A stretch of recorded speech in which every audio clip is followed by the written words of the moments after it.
in what I thought was a perfect family. My wife had an affair with her brother-in-law. Faced with this massive betrayal, I was filled with anger and confusion. What could have driven her to take such a path? In the quiet suburbs where life seemed predictable, a subtle transformation was taking place. The advent of technology was slowly weaving its way into every corner of daily life. At first, it felt distant, like a trend reserved for tech-savvy pioneers. Yet with each passing year, its influence grew. Undeniable conversations among neighbors shifted from gardening and local gossip to the mysterious allure of going online at work. Colleagues boasted about the revolutionary power of email and the endless information available on the web. It all sounded surreal to me, a mix of science fiction and fad. Meanwhile, my children, growing up in a digital age, begged for a home computer, insisting it was essential for their school projects. Lauren, always eager to stay connected with her friends, began dropping hints too. Reluctantly, I gave in. We visited a local electronics store where I marveled at rows of screens glowing with promises of connection and entertainment. The salesman assured me that owning a computer would simplify life and open doors to unimaginable possibilities. I still wasn't convinced, but their enthusiasm was infectious. With a sigh, I handed over my credit card, feeling both excited and apprehensive. When the computer arrived, it brought an air of novelty and change. The kids fought over their turn to explore it, and Lauren dived into emailing friends and playing online games. As for me, I approached it with cautious curiosity, unsure of what I would discover. Slowly but surely it became a fixture in our home, bridging us to a vast unfamiliar world. When I finally purchased a computer, it marked a turning point in our household. Initially, it felt like a fancy toy, something to entertain the family and keep us connected. Lauren quickly became adept at sending messages to friends and indulging in online games, while the kids used it for homework and browsing educational sites. As for me, I couldn't resist exploring the endless possibilities, delving deeper into the digital world than I ever thought I would. I worked late shifts, coming home after everyone had gone to bed, while most guys would go out to bars. I stayed home over time. I became interested in stories about cheating wives. I found the ones about women being unfaithful to their husbands especially captivating. These stories planted seeds of doubt in my mind, making me more suspicious of Lauren. I started watching her closely, getting upset if she was too friendly with other men. I even started checking her emails and going through her things, even though I knew it was irrational. I remember reading about men who caught their wives with other men, and it made me wonder, would I feel turned on by that? I didn't think I would, given my jealousy, but the thought lingered. I mentioned it to Lauren once, but she seemed confused. She assured me that she was loyal and that I shouldn't be worrying about such things. Lauren and I met in our 20th at her sister's wedding. We hit it off and, Stanley, started dating and were married within a year. We had 2 kids, Ethan and Olivia. However, her sister, Sandy, was known for her wild ways. She'd been known to sleep around in high school, and I had even been part of the TROA with her and a friend. Sai's husband Bob wasn't much better and didn't like me much. I always thought he tried to flirt with Lauren at our wedding, but Lauren just thought he was being friendly. We had an unspoken rule never to talk about our pasts, especially with our mutual jealousy issues. Our marriage wasn't perfect. Lauren worked nights. I worked days and we barely saw each other. One day, Lauren asked me to fix Sas's kitchen sink. I agreed, brushing off her plumbing joke. When I arrived, Sandy was in a revealing bathrobe and offered me coffee. She showed me the sink, which I quickly fixed as I worked. Sandy started making advances, leaning in and saying, "Are you going to sleep with me now?" I refused, telling her I loved Lauren and would never cheat on her, especially not with her sister. Sandy tried to use our past against me, but I held firm. She then threatened to tell Lauren about what happened between us before trying to blackmail me. I told her I wasn't interested, and that if she tried to stir up trouble, I'd tell Lauren everything. Sandy mocked me, calling me a stupid man for not taking the opportunity. She even claimed she could destroy my marriage, but I didn't budge. I refused her and vowed to tell Lauren everything. After finishing the sink, I packed up my tools and left for work, my mind racing with questions. Would she lie to Lauren at work? I tried calling Lauren, but got no answer. I left a message. Lauren, I love you. We need to talk about your sister tonight. The hours dragged by, but I couldn't focus on anything else around 6 p.m. I called home again, but no one picked up. I phoned Lauren's mom, who told me she left with Sandy and Bob. The kids are here with me. Later, Lauren called me asking if I could watch the kids while she went out. I agreed to keep them overnight. Tell her I love her, and I'll see her tonight, I said before heading back to work. That night felt like it would never end. I knew I had to tell Lauren about her sister, but I was sure she'd understand. When I finally got home, I saw Sia's car in the driveway. I opened the door and found Sandy sitting on the couch holding Lauren's hand. Bob was adjusting his clothes, and Lauren was lying on the couch, drunk and terrified. I lost it. I rushed at Bob, punching him repeatedly. But before I knew it, something shot me in the back of the head, and I blacked out. When I came to, I was in the hospital. A police officer named G. Andrews was there explaining that I had a concussion and could have been charged with attack. But the charges were dropped apparently. After I attacked Bob, Sandy had struck me with a vase to stop the fight. I asked about Lauren. The officer told me she was throwing up. When we arrived, your sister-in-law said she drank too much. When we spoke to your wife, she said she doesn't remember much except you yelling at her. After the officer left, I was left in a fog trying to piece everything together. I knew I couldn't stay with a wife who had betrayed me, but I needed to understand why it happened. The next morning, I called my sister, Emily, to pick me up while I was waiting. My phone rang. It was Lauren. Do you want me to come get you? She asked. We need to talk. Now that we're even. I snapped. You slept with Bob. And now, you're calling it even. I'm leaving. I added. Emily's coming to pick me up. Lauren tried to explain, but I hung up on her. When Emily and I arrived at the house, I told her to stay in the car. I walked up and knocked on the door. Lauren answered. Where are the kids? I asked. They're with my mom. Lauren replied. Did you get my message? I pressed. Yes, she said. Quietly. Sandy told me how you forced her to have ZEX. I said. My voice firm. How could you do that? Lauren cried, her eyes wide with shock. I didn't. I shot back. I went over to fix the sink. Sandy came on to me, and I turned her down. She said she'd lie and tell you we slept together. She's been jealous of us and wanted to break us up. Lauren's face twisted with disbelief. Why would Sandy lie to me? She asked, almost pleading because she's jealous. I replied, she and Bob are partner swappers, and they've been trying to get you involved. Lauren refused to believe me, shaking her head. I did it to get even with you, I said, my voice hard. You slept with Bob. So I slept with Sandy. Lauren's face went pale. She took a shaky breath. No, that's not true, she whispered, almost to herself. I paused for a moment before continuing. Sandy knew everything about me. My body, the mole on my thigh, because we slept together in high school. I didn't tell you, because I didn't want to lose you. Lauren looked lost. I don't know what to believe, she said. This isn't about Bob, I said. It's about the disrespect, about the trust you broke. If I had molested her, why didn't she call the police? She didn't. Because it didn't happen. I told Lauren, this marriage is over. You let Bob sleep with you. There's no coming back from this. Lauren started crying. You wanted Bob. You used me as an excuse. I packed my things. I'll pick up a few more things next week. I'm filing for divorce on Monday. Alex. Wait. This wasn't supposed to happen. Like this. Lauren said. Sandy said.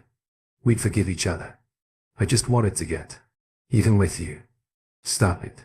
You had ZEX with Bob and Sandy, I said, grabbing my suitcase. What do I tell the kids? Lauren asked. Tell them whatever you want, I said, stepping toward the door. I don't want to see you again. I'll get a lawyer for visitation, she said. I didn't look back as I walked out the door. Emily drove me to a rundown motel while I figured out what to do next. I shared everything with her, and she believed me. I knew she'd help with the kids. The next few weeks were difficult. I worked overtime just to pay the bills, and I rented a cheap guest house. My meals were usually grabbed at a bar or a diner. I saw a lawyer who told me Lauren didn't want a divorce, but would agree to whatever I suggested. We divided everything evenly. House, savings, belongings. I didn't hesitate to pay child support. I missed my kids terribly. I missed Lauren too. But I knew our marriage was finished. I made it a point to attend all the school events. I could, even if it meant sacrificing work. I showed up for the kids' birthdays, as long as Lauren's family wasn't involved. When I had to speak to Lauren, I kept it brief. If things became personal, I walked away. I saw the kids every weekend, and sometimes during the week when my schedule allowed. Lauren called almost every day, but I hung up whenever the conversation veered into our past. One evening, I was at Emily's for dinner when she told me that Sandy was still telling people I had molested her. Lauren was caught between believing me or her sister. I explained to Emily that there was no solid proof either way, and it hurt that Lauren chose to trust Sandy one afternoon. I picked up Ethan from school because he wasn't feeling well. I let Lauren know, and when she got home, I was tucking him into bed. That's when the phone rang. It was Sandy. "What are you doing there?" she asked, sounding suspicious. "Well, if it isn't the liar herself," I snapped. "Ethan's sick, so I brought him home." "You've destroyed my marriage." I hit the record button on the answering machine. "Is he okay?" Sandy asked, her tone feigning concern. "Why do you care?" I shot back. "You tore this family apart. You knew we were into swapping and Bob wanted my sister. If you'd slept with me, like I asked, none of this would have happened. But no, you came home, started a fight and told Lauren I molested you.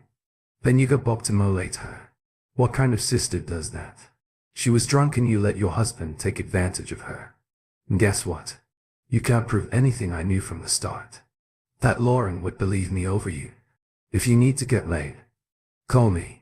Tell Lauren to call me later. Hope Ethan feels better." Sandy hung up, and I switched off the recorder.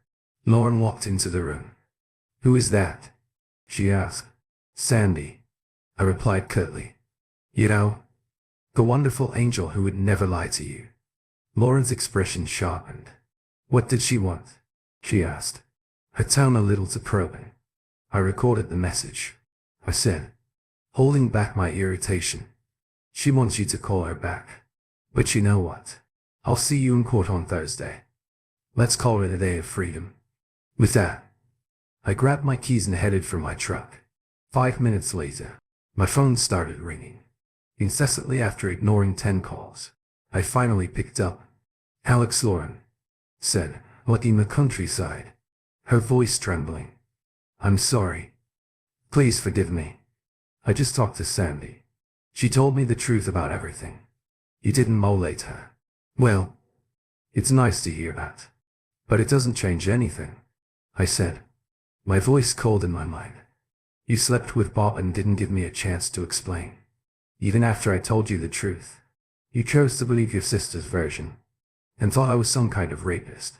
I loved you, but I also hate you for what you did to our family. You didn't trust me that Thursday. I took the day off work to sign the divorce papers. I wanted to avoid Lauren when she came by feeling down. I went to the bar as I was fixing my drink. I saw Bob walking. He didn't notice me, so I walked right up and punched him. He went down, and I kept punching him until 3 guys dragged me off. I screamed, "I hope you burn in hell," as I kicked him again. Before they pulled me away, the police arrested me and took me to jail. I called Emily to tell her what happened and told her not to bail me out.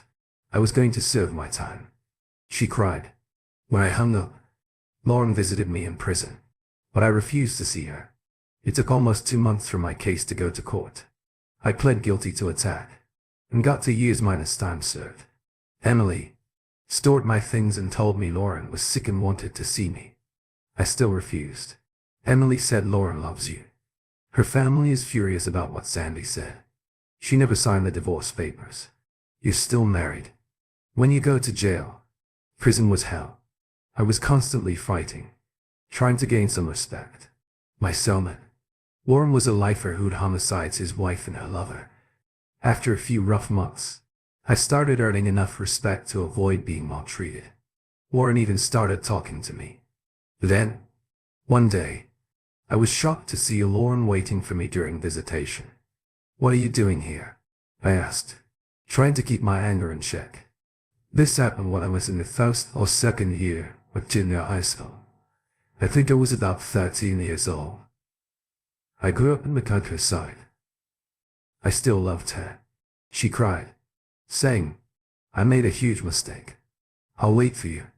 I haven't signed the divorce papers. I love you. I didn't respond. I just walked away, leaving her standing there at the window later. I overheard a plot against Warren. Someone was planning to eliminate him over a past homicide. I didn't want to get involved, but I couldn't just ignore it. I warned Warren, even though I didn't want to be tied to his group at first. He didn't trust me, but eventually he acted the next day, when the attacker lunged at Warren with a knife. Warren had thick books under his shirt to protect himself. The knife hit the books, and Warren's crew jumped the attacker and struck him until the guards arrived. Warren didn't flinch. He just calmly finished his meal, as if nothing had happened after that. Warren and I started talking regularly in the cell. He was a different person. Calm. Thoughtful outside there. He was tough and clearly the leader of his group. He talked about his own children, especially his youngest daughter, Mia, who was a lawyer. He mentioned that she was the only one who still kept in touch, but he wouldn't let her visit for her own safety. He was proud of her accomplishments. This happened when I was in the first or second year of junior high school. I think I was about 13 years old. I grew up in the countryside, and told me she was doing well. I opened up to Warren about everything. How Sandy had set both me and Lauren BIE up.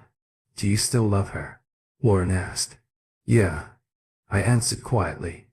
But I can't get past what she did to our family. Does she still love you? He asked. Again, his voice steady. She says. She does. But I can't forgive her. I said why. Warren asked if a woman said she would wait for me, I'd be the happiest man alive. What about her not trusting me and running to another man? I snapped. You liquidated a guy over that, he said, without emotion. I regret it every day. I didn't give my wife a second chance. Don't make the same mistake. Holding on to that hate will destroy you. His words hit harder than I expected. Was he right? What did I have now? No job, no family, no future. A month later, Lauren BIE came to see me. She was crying, showing me pictures of the kids. They miss you, RY. Please forgive me. I messed up, but I love you. I've stopped talking to Sandy and Bob. I know I didn't trust you, but I'll wait for you. I thought you didn't believe me. I said. Was Bob really that important to you? No, she shook her head. I hated that whole thing. I only want you. Ray, the father of our kids. 2 weeks later, Emily came to see me. I saw Sandy and Bob going into Lauren BIE's house. She said, looking concerned. I thought you should know. I was stunned.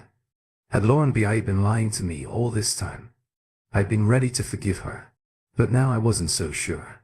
I needed answers. Now I needed them fast. A month after that, Warren came to me again. I owe you one for what you did, he said.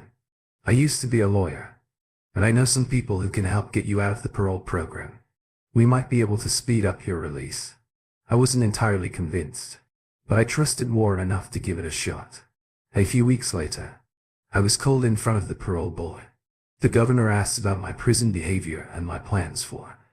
When I got out, I told him I had a sister and her husband who would take me in. Well, I got back on my feet when they asked about my marriage. I explained that I was in the middle of a divorce, but wasn't sure where Lauren and I stood. They thanked me for being upfront and said I'd know by the end of the month. Back in my cell, Warren asked how it went. I gave him the details, and then asked, "Did you have anything to do with this?" "Who knows?" He shrugged. "But if you get out early, don't forget about those cigarettes." A few days later, Lauren came to visit. She seemed uneasy. "Are you going to be paroled?" "What did they say?" she asked.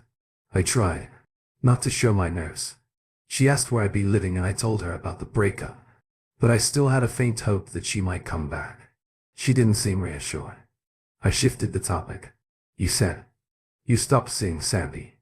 Is that true?" "Check my sister.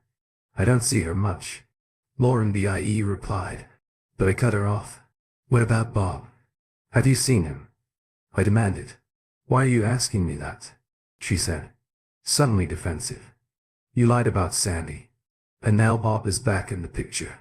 Is that why you're worried about my parole?" I shot back. Lauren's anger flared. "Tell your lover Bob that when I get out, I'll finish where I started. And if you're with him, I'll take care of you too." She stormed out at his side, confirming all my suspicions. I wasn't about to eliminate anyone, but I sure wanted to make them feel the heat. I called Emily, who came to visit me. "The parole board came to see me," she said.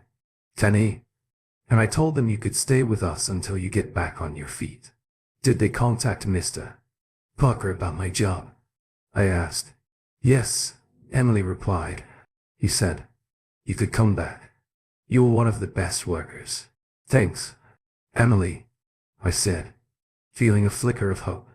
"They told me you'll probably be out by the beginning of the month," she added, her voice shaky. A few days later, I got the news. I was getting out next week.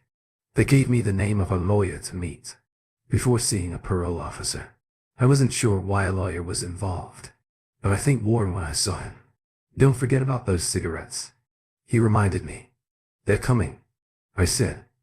This happened when I was in the first or second year of junior high school. I think I was about 13 years old. I grew up in the countryside. I wasn't sure if he had anything to do with my release. When I stepped out of the prison gates, Emily was waiting for me. Her eyes were filled with tears as she pulled me into a tight hug. "Welcome home." This happened when I was in the first or second year of junior high school. I think I was about 13 years old. I grew up in the countryside, she said. Her voice choked at her house. Emily and Kenny made me feel right at home. I asked about Lauren and Emily told me that Lauren had signed the divorce papers. After our last conversation, I was finally free. I called Lauren to arrange to see the kids. I told her I just wanted regular visits. No drama. She agreed, but warned me to keep things civil. When I arrived, the kids ran up to me, screaming, "Daddy, you're back." I hugged them tightly, feeling the weight of everything. "I missed you so much," I whispered. We spent a few minutes together. Then I sent them off to ride their bikes while Lauren and I talked. "What do you want?" Or why, she asked, her tone cold. "We're moving on with our lives, Lauren These are my kids too.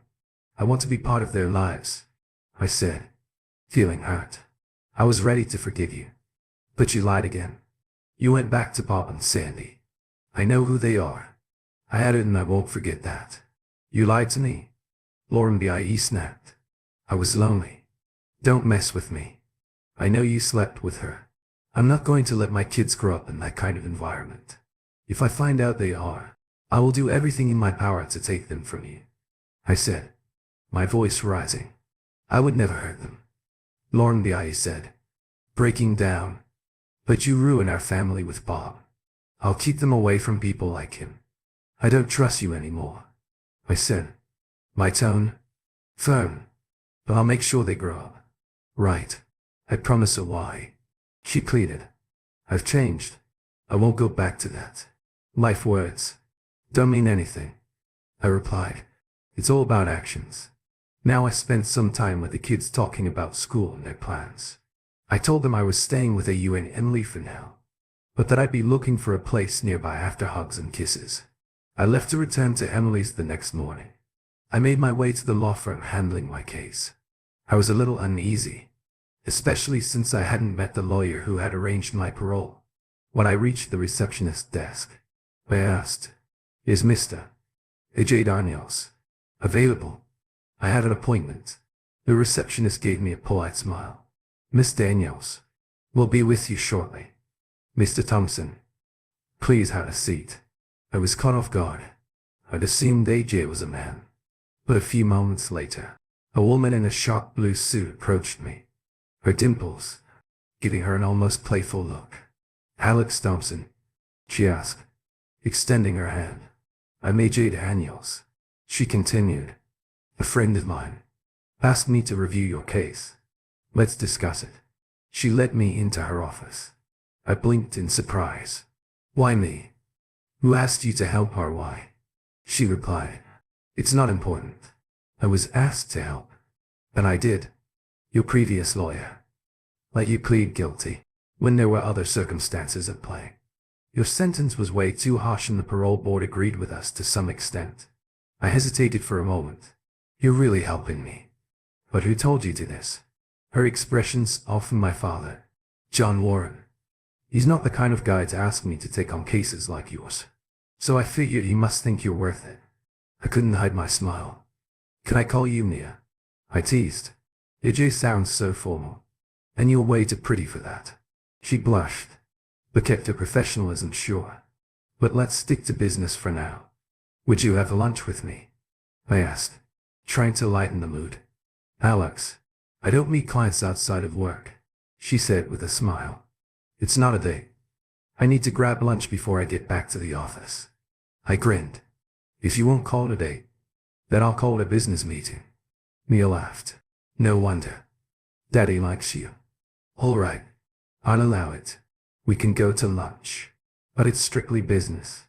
We went to a quiet spot nearby and over lunch, Mia went over the conditions of my parole. I'd need to meet with my officer twice a month, and then once a month for the rest of the year. "Curious?" I asked. "You know everything about me. What about you? Tell me something about yourself." She hesitated. Clearly not used to sharing much. "Well," she started, "I went to law school on a scholarship and specialize in criminal law. That's about it. I couldn't help myself. You're the most beautiful woman I've ever seen. And those dimples, they're just..." I trailed off, hoping she'd take it as a compliment. "Alex," she said, blushing again. "Please, thank you. But I don't date clients." "Okay. So tell me about your career. That's still business, right?" I joked. She smiled softly. "All right. Or why? I've been practicing law for a few years now." When lunch was over, I couldn't stop thinking about her. "Will I see you again?" I asked as we walked back to the office. "You'll need to come by next week to fill out some paperwork," she said. "Maybe we can have lunch again. But still just business, deal?" "I'll even buy you a treat," I said, hoping I wasn't overstepping. "Okay," she chuckled. "But it's still just business." We headed back to the office. After that, before she left, I held her hand for a brief moment, unsure if it was too much, but she didn't pull away. Her secretary gave us a curious look as Mia walked out of the office, making me wonder if she was different from the usual lawyers I'd met back at the office. Things were looking up. My colleagues seemed to have a bit more respect for me. Now I had appointments with Mia over the next 2 Mondays, but we kept things strictly professional. That is, until the 4th week, when she told me it was time to end our business relationship. "Are you still my lawyer?" I asked, trying to keep my tone casual. "Of course," she said. "Call me if you need help." I took a deep breath. "Actually, Mia, I think I need to fire you." "Fire me?" she asked, clearly taken aback. "After everything I've done for you, want to fire me?" "Yeah," I said. "I want a real date with you, dinner. Maybe some dancing. I know I'm any ex-Sion, but I really think I'd like to get to know you better. And I think you might feel the same." She hesitated for a long moment. "Alex, I'm definitely attracted to you. But this whole thing feels like it's about cons and factory workers. You really think we should be together? No, I said quickly. It's not that. It's just you're my lawyer. People will talk. So what, she replied, her voice softening. Come out with me just once. If you don't like it, we don't have to do it again. Just follow your heart. Saturday night, I said, feeling both nervous and excited. I've been locked up for so long, I added, but I want to give this a shot. Let's see where it goes. She sighed, clearly torn. I shouldn't do this, but I'll go once. Just don't try anything. Okay. Don't worry, I muttered. I can't believe I'm saying this on Saturday. I borrowed a car from my sister to avoid taking Mia. In my old truck, she gave me her address. And when I arrived, I was struck by how beautiful she looked. I knew I had to be on my best behavior, but it wasn't easy. We went to a nice restaurant, ordered some wine, and had a great time over dinner afterward. We just relaxed, listening to music. Mia, tell me about yourself, I said. Where did you grow up? Were you married? You know, most of my story. Or why, she said, smiling. My parents didn't get along, and my dad's been in prison for 14 years. My brother, sister, and I were raised by relatives. I was only 14 when everything fell apart. It was tough on all of us. My siblings love my dad, but they'll never forgive him. I knew my mom was cheating, so I told my dad. She continued 2 weeks later. He caught her. I blamed myself for what happened.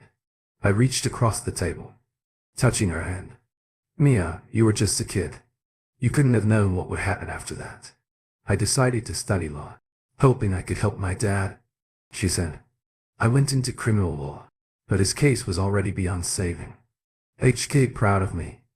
This happened when I was in the first or second year of junior high school. I think I was about 13 years old. I grew up in the countryside. Had you been married? I asked, genuinely curious. Yes, but it didn't last long, she said, her smile tight. And it's really none of your business. Fair enough, I said, laughing softly.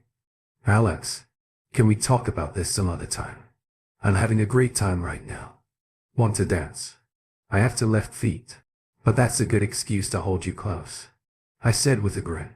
We moved on to the dance floor, swaying slowly to the music. Her perfume enveloped me, and I felt my heart race. Alex, she said softly, I don't date much.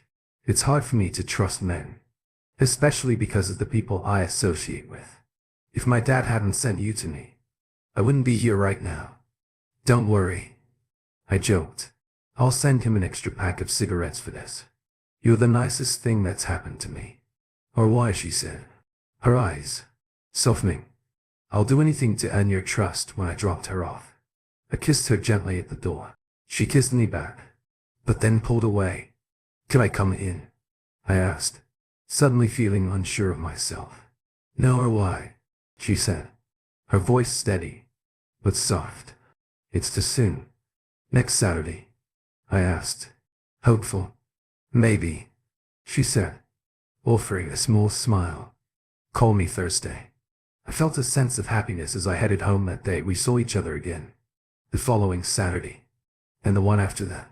And each time we opened up a little more about her past. Alex, I want to be honest with you, she said one afternoon. I got married in college to my boyfriend, but we were way too young. I had a pregnancy loss. We divorced, and I kept the Danielle's name because my dad insisted on it. I appreciated her trust in sharing that with me. She asked about my kids, and I mentioned that they were eager to meet her, especially my daughter, who asked about me all the time. Would you like to meet my family at a barbecue next Saturday? I asked her. I know it's a big step, but it would mean a lot to me. Mia hesitated for a moment, then kissed me a kiss that felt different, deeper after pulling back. She nodded. Okay, Alex, I'll come. I smiled, still unsure about how to behave at a family gathering. I'll have Emily give you a call, I said, feeling a little nervous when I told Emily Mia was coming to the party. It was like the whole family wanted to be there. The list of attendees grew, and suddenly, everyone was eager to meet the new woman in my life. My parents, cousins, aunts and uncles were all excited. Mia offered to bring potato salad, and I remember Emily mentioning how sweet Mia's voice sounded when she called. I think Emily was hoping something would develop between us. And honestly, I was beginning to hope the same. Every weekend I still picked up my kids from Lauren's house afterward. I'd take them to Emily's or out somewhere. Then I'd ask about their mom, but I always tried to keep it polite. Ethan mentioned that their mom had a new boyfriend, which initially worried me. But then Olivia told me it was a school teacher named Pat. He taught health classes and was also the soccer coach. I asked Lauren about him. I'm trying to turn my life around.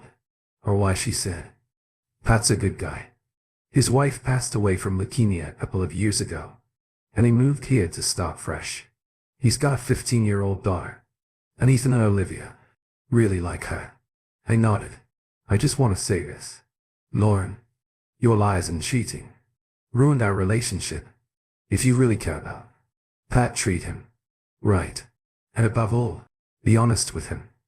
Don't make the same mistakes you made with me. She sighed. Pat loves the kids. He knows you're their father, and is okay with that. I hope it works out for all of us. I hope I haven't messed things up for you with other women. You're a good man. Or why, Lauren said softly, and I know you'll find someone right for you. I'm sorry for everything I put you through with that. I said goodbye and drove back home. I found a small two-bedroom apartment about a mile away from Lauren and the kids' place. I wanted a space where they could stay when they visited. I still stopped by Emily a few times a week, mostly for meals, but also because I enjoyed the visits. The day of the barbecue, I was on edge. I stood outside, waiting for Mia to arrive. I felt a wave of relief when I saw her car pull up. She smiled at me, holding a bowl in her hands. Potato salad. And you better eat some, she said, teasing me with a grin. She looked stunning. Honestly, she could never look bad in my eyes. Being around her felt like everything was falling into place.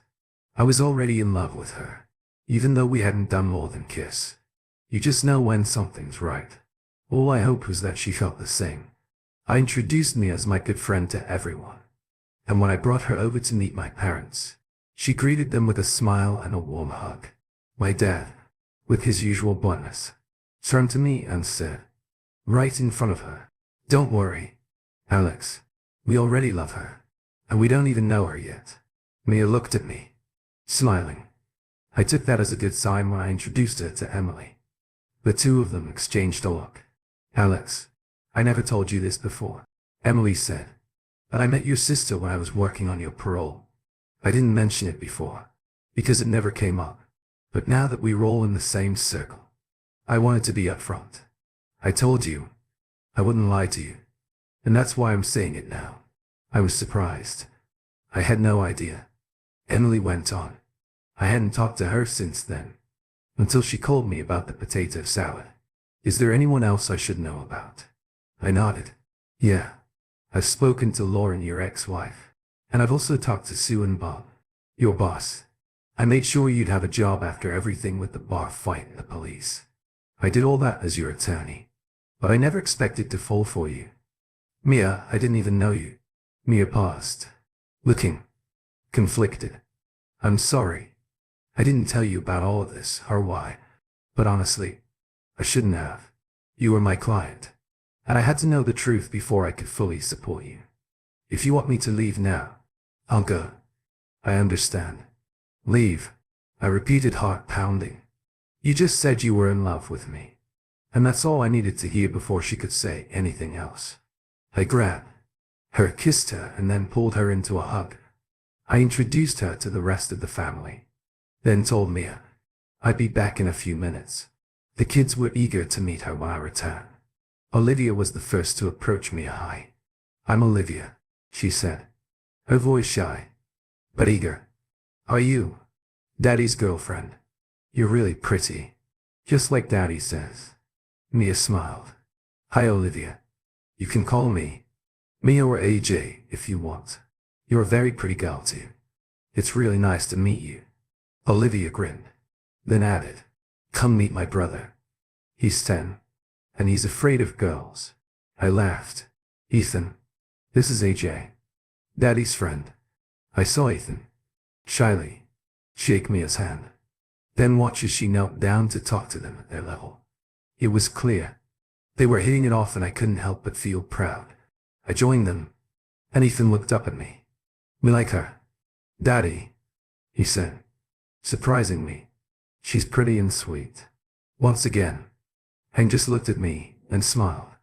The barbecue had been a great time, and as the evening came to a close, I found myself talking to her when Ethan and Olivia approached. They'd then started. Remember how you said we're going to the amusement park in 2 weeks? Can Mia come with us? That way, when Olivia and I are on the rides, you'll have someone to hang out with. I tried to explain to him that those kinds of questions were better asked privately. Maybe Mia had other plans, or maybe she wasn't into amusement parks. Ethan turned to Mia and apologized. Sorry, Mia, he said. I didn't mean to assume you want to go. Mia laughed softly and crouched down to his level. Honey, what your dad means is that you should ask him those things. Not me. But as for the amusement park, I love them, and I'd be thrilled to go. And if your dad's okay with it, maybe I can ride the roller coaster with you. Of course, we all ended up going to the amusement park. The kids wrote everything they could, and Mia kept her word, taking Ethan on the roller coaster and the Ferris wheel on the way home. Olivia made an observation. Dad, you need to buy a car. Your truck isn't big enough for all of us. You can't expect Mia to keep using her car all the time. Mia and I laughed, but Olivia had a point. The next couple of weeks were a little quieter. I worked a couple of weekends and Mia had court commitments. We talked on the phone a few times, but it wasn't the same as seeing each other in person. One Saturday, I picked up the kids and we decided to go to Chuck E. Cheese's for some pizza and games. While we were at the house, Olivia asked if she could call Mia to invite her to come along. Not wanting to let her down, I agreed to make the call. I dialed Mia's number and spoke first. Hey Mia. It's a Y. Olivia wanted me to ask you what you're doing tonight. Oh hey. Why, Mia replied. I was planning to go out with some friends. Why, nothing. Just checking. Have fun, I said. Wait. Mia said. You said.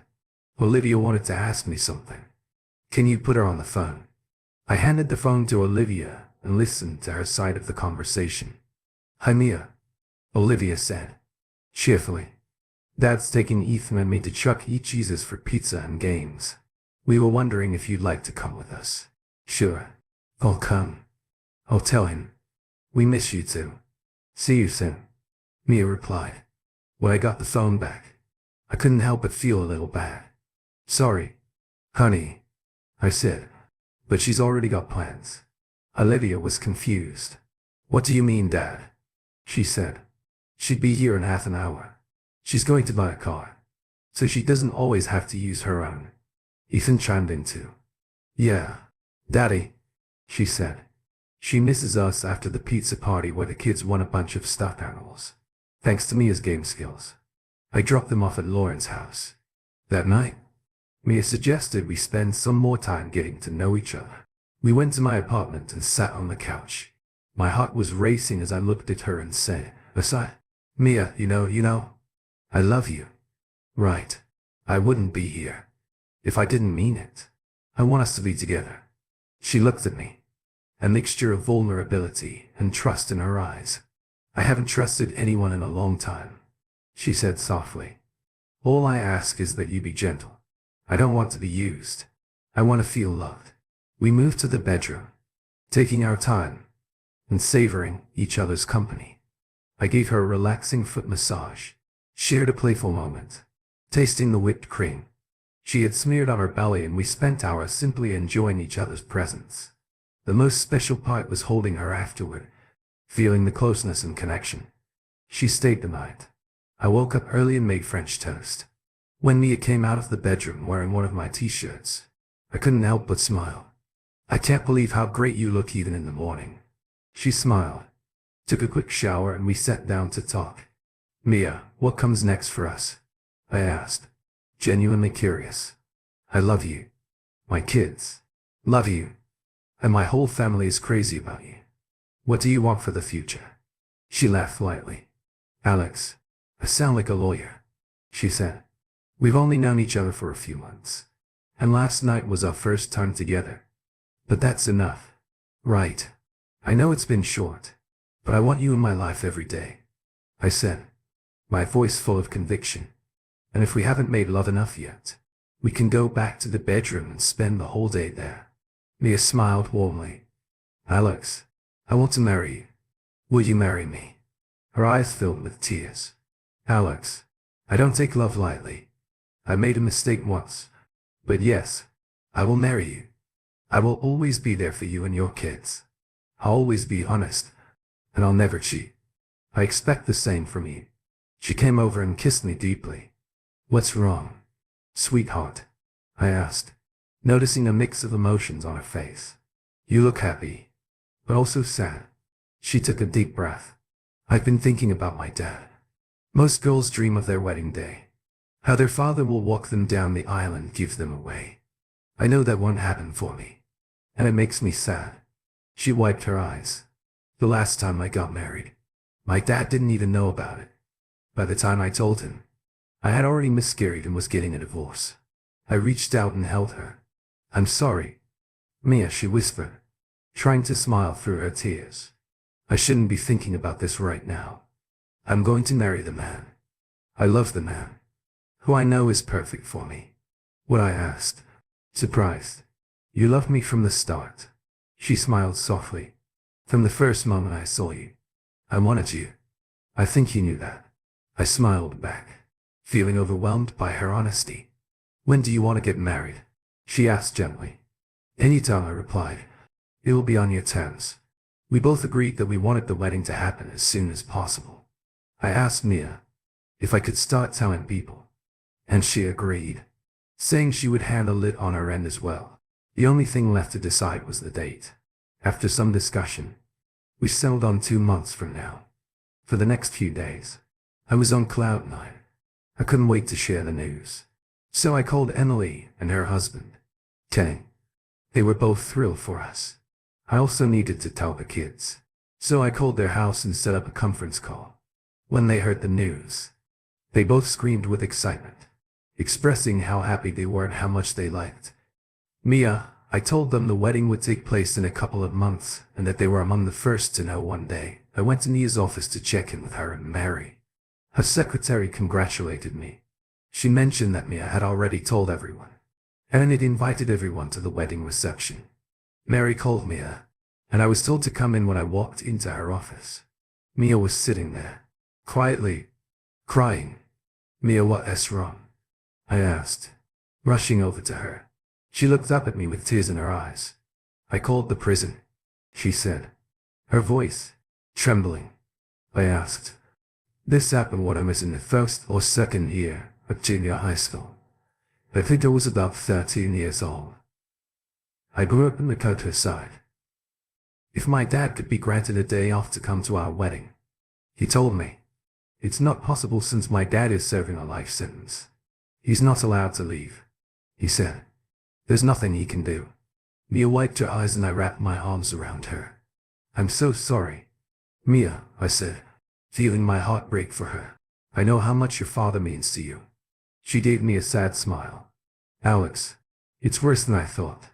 Dad's cancer, which had been in remission, is back. They've given him only 3 to 6 months to live.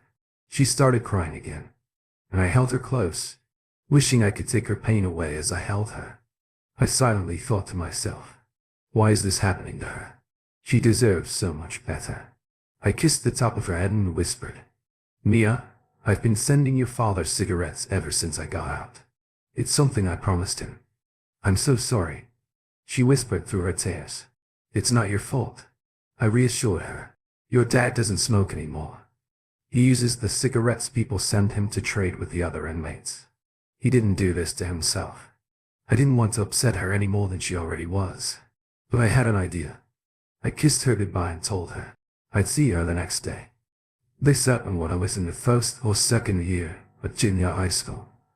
I think I was about 13 years old. I grew up in the countryside. I didn't yet share my plan.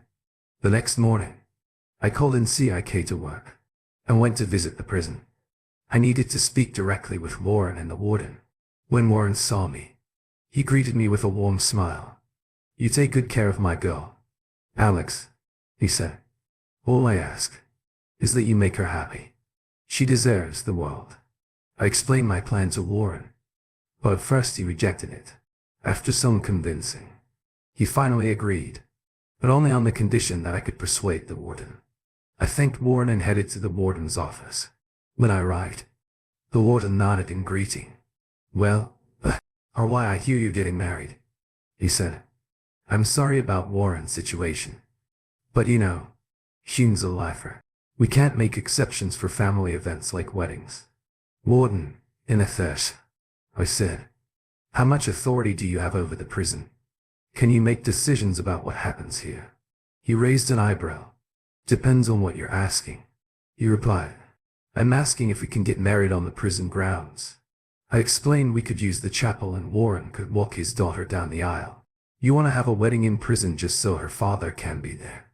he asked, sounding incredulous. "Yes, sir," I said, firmly. "Mia hasn't seen her father in 14 years and now he's dying. All we're asking is to use the chapel for the ceremony."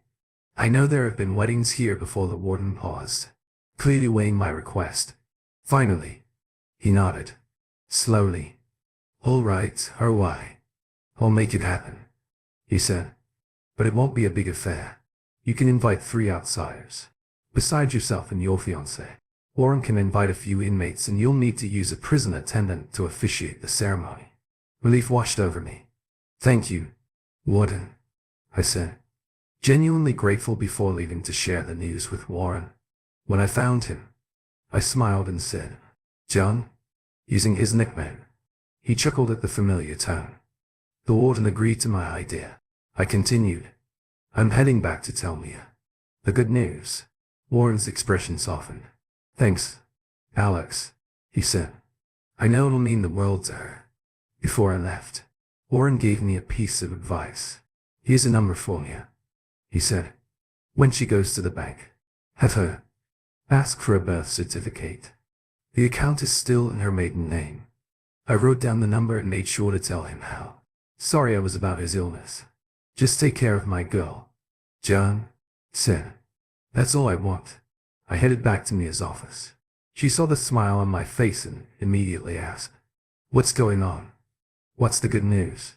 "I was wondering how you'd feel about getting married in prison," I said, teasing her a little. "What are you talking about?" she asked, confused. I explained everything. How I'd spoken with the warden and how her father would be allowed to walk her down the aisle. She started crying, but this time there were tears of joy. "Oh my God, I love you so much, Alex." Afterward, I told her about the safety deposit box, and we went to check it out. At the bank, Mia approached the clerk. "I'm Angelina, Anita Miller, and I'd like to see my safety deposit box," she said. She handed over her birth certificate, and the clerk led us to the box. He opened it, then stepped outside to give us some privacy. The first thing we found was a note from her father. This happened when I was in the first or second year at junior high school. I think I was about 13 years old. I grew up in the countryside. Mia, if you're reading this, it means you're either getting married or have already passed. I hope it's the former. Inside the box, you'll find your mother's engagement ring. I know people wondered where it went. I kept it safe for you. She wasn't perfect, but she loved you, and I know she would have wanted you to have her ring. There are also bonds worth over 115,000 to help pay for your wedding. I arranged this before I was incarcerated. When you see Michael and Sophia, tell them there's a box for each of them too. Only yours contains a ring. Congratulations. And always be honest with your husband. With love, Daddy. As we discussed our wedding plans, we decided to invite Mia's brother, Michael and her sister Sophia, along with my sister, Emily. Reception would be for family and friends after the ceremony. Mia and Emily worked tirelessly over the next month to prepare everything, even though we had to rush to pay for everything. At the last minute, I wanted Mia to have the wedding she had always dreamed of. Emily volunteered to take pictures with her digital camera, ensuring we'd have memories of the day. One day, Mia and I visited her brother and sister. She introduced me to them, and they both explained that they didn't hate their father. What they hated was what he'd done. Mia told him about the wedding at the prison, how her father was dying, and how much it meant to her to have him there. Michael and Sophia were moved to tears when they learned their father's condition. After hearing everything, they agreed to attend the wedding. Mia gave them the numbers for their bank safety deposit boxes, and they were shocked to learn that their father had left something for each of them as well on the day of the wedding. Mia and I drove to the prison together with Emily and her husband following in their car. Emily's husband stayed in the car, while Mia and I went inside. I'd arranged a suit for Warren, and one of the guards took it to him. I was dressed in the tuxedo I'd rented for the occasion. Emily went with Mia to help her with her wedding dress, as Mia didn't want me to see her until she walked down the aisle. I waited for her in the chapel. Michael and Sophia arrived, and I couldn't help but smile. Michael was my best man, and Sophia would be Mia's maid of honor. The chapel had a small piano, one of Warren's friends. An inmate was playing some soft tunes. The guard escorted in 5 other inmates who were close to Warren, and they took their seats. The warden entered with the priest, smiling at me. As he approached after the ceremony, "We'll have cake and punch," he said for a prison warden. He wasn't too bad. The music swelled as the pianist played. "Here comes." The bride and everyone rose to their feet. Mia appeared at the door, walking down the aisle with her father. Both of them had tears in their eyes. Mia's wish had come true. Her father was there to walk her down the aisle as they reached the front of the chapel. The small wedding party stayed standing, and a guard closed the door behind them. The priest asked, "Who gives this woman to this man?" "I do," John replied, proudly, before sitting down. "Angelina, Juanita Miller, Daniels, do you take Alex Mond, Michael Thompson to be your husband?" the priest asked. Mia then turned to me. We both answered, "I do." We made sure to say our vows, pledging to love and honor each other. From that moment on, we knew we faced everything together. After I said my vows, I kissed Mia, and then she turned to kiss and hug her father. We moved to a nearby room to enjoy cake and punch, provided by the warden. Michael and Sophia went over to their father, and for the first time in nearly 15 years, they spoke with him. There were many tears, some of joy, others of regret. They wanted their father to know they still loved him. Emily took photos of me during the ceremony, capturing many heartfelt moments, especially between John and his children. Laughter, tears, and embraces filled the room. Afterward, Emily and her husband went to a 2.4 photo center to develop the pictures. They had them enlarged and made copies, so each family could take home a set. Michael and Sophia, along with their children, came by to pick up their pictures. They showed their kids John's photo and said, "This is your grandfather." Emily had taken 4 sets of photos after the reception. Each family received one for me, one for Emily, and one for Michael and Sophia. Mia looked stunning in her wedding dress. If she had wings, she would have looked like an angel to me. She was the most beautiful woman in the world. And now she was my wife. We danced, ate and danced some more, sharing kisses and laughter. People who knew me at work told me I was a lucky man, but I didn't need anyone to tell me. I already knew I had the ring, and I wasn't letting go of it. Some people might wonder why Lauren and Pitt didn't come to our wedding. It was Mia's day, and I didn't want anything to ruin it. Seeing Mia walk down the aisle with her father, watching her brother and sister reconcile with him, those moments are etched in my memory forever. 6 months have passed since that special day. Lauren and Pat got married last month. I'm glad to see she's trying to get her life back on track, and my kids say Pat is treating them well. I also asked about Aunt Sue and Uncle Bob, and my kids said they'd moved out of state. I was moved to the day shift at work, so I could spend more time with Mia and the kids. Mia was pregnant with our child, and 3 months after our wedding, John Warren passed away. The kids had visited him every month. It was hard, but we got to tell him about Mia's pregnancy. We shared that it was going to be a boy and we planned to name him David. Alex Mond. The news brought a smile to John's face. Looking back, I can't believe how much has happened. My cheating wife, the prison, finding Mia, and then marrying her. Now we're starting over, and I'm about to be a father again. Not a day goes by that I don't thank God for the second chance. Mia and I have been given for everything we've been through.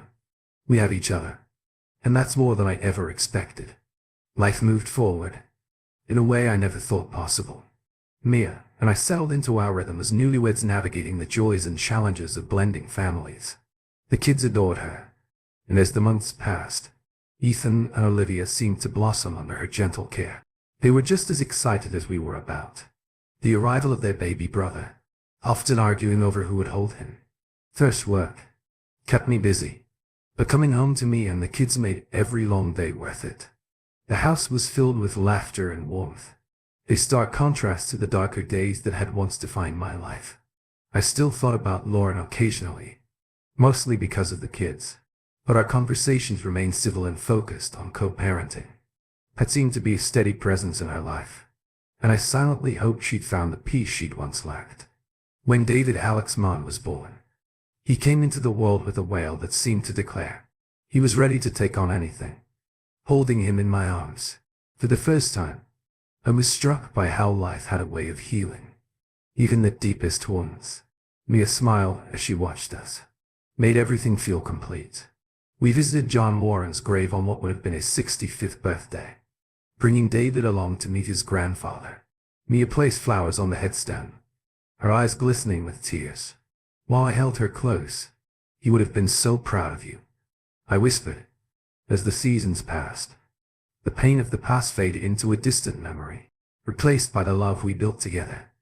Mia and I weren't perfect. No one is, but we were perfect for each other. And that, I realized, was enough. Looking back, I know life could have taken a very different turn. But here I was standing on the porch of our home, watching Mia chase the kids around the yard, while David ced in my arms for the first time in years. I felt like I'd finally come home. Thank you for tuning in.